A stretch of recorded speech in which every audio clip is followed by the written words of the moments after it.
আরে দিদি, ওটা সরকারি বাস, আপনার ভাতারের কেনা প্রাইভেট কার নয়। এই দৃশ্যটা দেখে কেউ আবার আমার বিয়ের বরযাত্রীর ভিড় ভাবার ভুল করবেন না। এটা হচ্ছে ফ্রি সরকারি বাসের জন্য বাংলার মা বোনেদের ভিড়। একটা সময় যেই সরকারি বাসগুলোকে মানুষ দামই দিত না, এই খাটরা বাসগুলোতে কেউ চড়ে নাকি? আর সেই সরকারি বাসের জন্য মা বোনেদের ভিড়টা শুধু দেখুন। কথায় আছে না, ফ্রিতে পেলে মানুষ আলকাতরাও খায়, তার বাস্তব রূপ দেখা যাচ্ছে।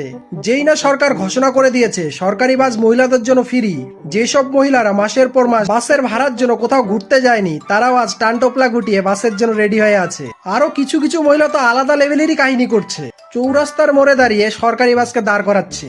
সরকারি বাস যদি না দাঁড়ায় পকেট থেকে মোবাইল বের করে আলবাল ছাল বকা শুরু করছে।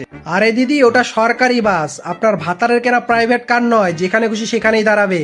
সরকার আপনাদের জন্য বাস ফ্রি করেছে, খুব ভালো কথা, তবে তার একটা সৌজন্যবোধ রাখুন।